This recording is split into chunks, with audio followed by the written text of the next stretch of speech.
Policy बाजार पर 1 करोड़ रुपए का टर्म लाइफ इंश्योरेंस केवल 450 रुपए महीने से शुरू। वाह! कभी हाँ कभी ना करते करते आखिरकार बीजेपी ने फैसला कर लिया है कि वो दिल्ली में मेयर डिप्टी मेयर का चुनाव लड़ेगी। बीजेपी ने घोषणा की है कि वो रेखा गुप्ता को मेयर पद के लिए अपना उम्मीदवार बनाएगी। रेखा गुप्ता जो कि शालीमार बाग से पार्षद जीत के आई हैं, इनका बहुत लंबा तजुर्बा है संघ और बीजेपी के साथ में। शुरुआत इन्होंने छात्र राजनीति से करी, दिल्ली यूनिवर्सिटी में छात्र संघ की अध्यक्ष भी रही, उसके बाद राष्ट्रीय स्वयंसेवक संघ आरएसएस से ये जुड़ गई। 2012 में भी पार्षद रही हैं बीजेपी की। 2017 में क्योंकि बीजेपी ने सभी मौजूदा पार्षदों के टिकट काट दिए थे और नए चेहरों को टिकट दिया था, तो उसकी वजह से ये चुनाव नहीं लड़ पाई नगर निगम में। लेकिन 2022 में फिर इन पर भरोसा जताया और शालीमार बाग से ये चुनाव जीत कर आई हैं। इनको बीजेपी ने मेयर पद के लिए अपना उम्मीदवार घोषित किया है।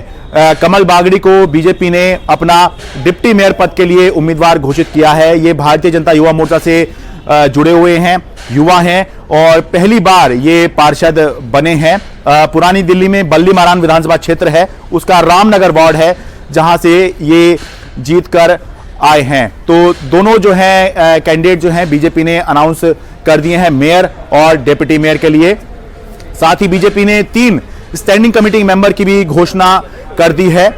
कमलजीत सहरावत का नाम है स्टैंडिंग कमेटी मेंबर के लिए, पंकज लूथरा का नाम है स्टैंडिंग कमेटी मेंबर के लिए और गजेंद्र सिंह दराल जो कल ही बीजेपी में शामिल हुए हैं। निर्दलीय चुनाव जीते थे, हालांकि पहले थे ये बीजेपी में ही, लेकिन निर्दलीय चुनाव लड़के चुनाव जीते और कल बीजेपी ने इनको पार्टी में ज्वाइन करवाया। और इसके बाद में जो है अब स्टैंडिंग कमेटी के लिए मेंबर के लिए इनका नाम जो है बीजेपी ने घोषित किया है। अहम बात यह है कि स्टैंडिंग कमेटी में जो है ये सबसे पावरफुल बॉडी मानी जाती है नगर निगम के लिहाज से।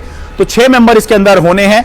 4 आम आदमी पार्टी घोषित कर चुकी है, 3 जो है बीजेपी ने घोषित कर दिए हैं। तो अब ये देखना होगा कि कौन कौन जो है इनमें से चुनाव जीतता है। लेकिन बड़ी बात यह है कि अब बीजेपी ने घोषणा कर दी है कि क्योंकि पहले हुआ यह था कि पहले बीजेपी ये कह रही थी कि मेयर हमारा बनेगा, फिर बीजेपी ने ये कहा कि नहीं, आम आदमी पार्टी चुनाव जीती है, बहुमत उसके पास है और वही जो है मेयर बनाए, उसको हमारी शुभकामनाएं। दिल्ली की जनता से किए वादे आम आदमी पार्टी पूरे करे। लेकिन उसके बाद बीजेपी ने कहा कि ये अंतिम फैसला नहीं है, अंतिम फैसला हम सोच समझ के पूरा फैसला करके बताएंगे। तो अब जो है बीजेपी ने अपना उम्मीदवार जो है अपने उम्मीदवार सभी उम्मीदवार जो है वो घोषित कर दिए हैं। आम आदमी पार्टी बीच में आरोप भी लगा रही थी कि बीजेपी एक प्रॉक्सी कैंडिडेट खड़ा कर सकती है, एक निर्दलीय उम्मीदवार को खड़ा कर सकती है, लेकिन बीजेपी अपना ही उम्मीदवार खड़ा कर रही है इन चुनावों में। संभव है कि बीजेपी को यह लगा हो कि अगर दुनिया की सबसे बड़ी पार्टी वो कही जाती है, देश की तो सबसे बड़ी पार्टी है ही, अगर इन चुनावों में वो अपना उम्मीदवार खड़ा नहीं करेगी तो इससे खराब संदेश जाएगा और ये जाएगा कि 15 साल जिस एमसीडी पर शासन किया वहां पर बेशक आप चुनाव हारे, लेकिन फिर भी आप काफी अच्छी पोजीशन में थे, लेकिन आपने जो है बिल्कुल ही मैदान छोड़ दिया और क्या हार के डर से जो है आपने चुनाव ही नहीं लड़ोगे, इस तरह का मैसेज जो है जा सकता है।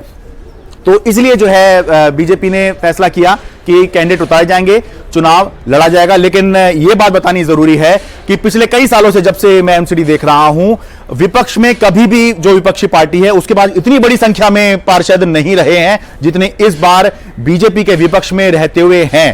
तो इस बार भले ही सत्ता या चुनाव आम आदमी पार्टी ने जीता हो, लेकिन बीजेपी भी कोई बहुत ज्यादा पीछे या बहुत ज्यादा कमजोर स्थिति में जो है नहीं है। इसलिए ये भी देखेंगे कि चुनाव किस तरह से होंगे, क्योंकि दिल्ली नगर निगम के जो मेयर डिप्टी मेयर के चुनाव होंगे उसमें एक तो सीक्रेट बैलेट होता है, यानी किसी को यह नहीं पता लगता कि किसने किसको वोट दिया है, और दूसरा दल बदल कानून लागू नहीं होता। कोई भी पार्षद जो है, कोई भी जो वोट करने वाला है, चाहे वो पार्षद हो, सांसद हो, विधायक हो, जो वोट करते हैं चुनाव के अंदर मेयर डिप्टी मेयर के चुनाव में, ये किसी को भी वोट कर देते हैं, किसी को पता नहीं चलता और जो है कोई भी जो है इनके ऊपर दल बदल कानून लागू नहीं होता।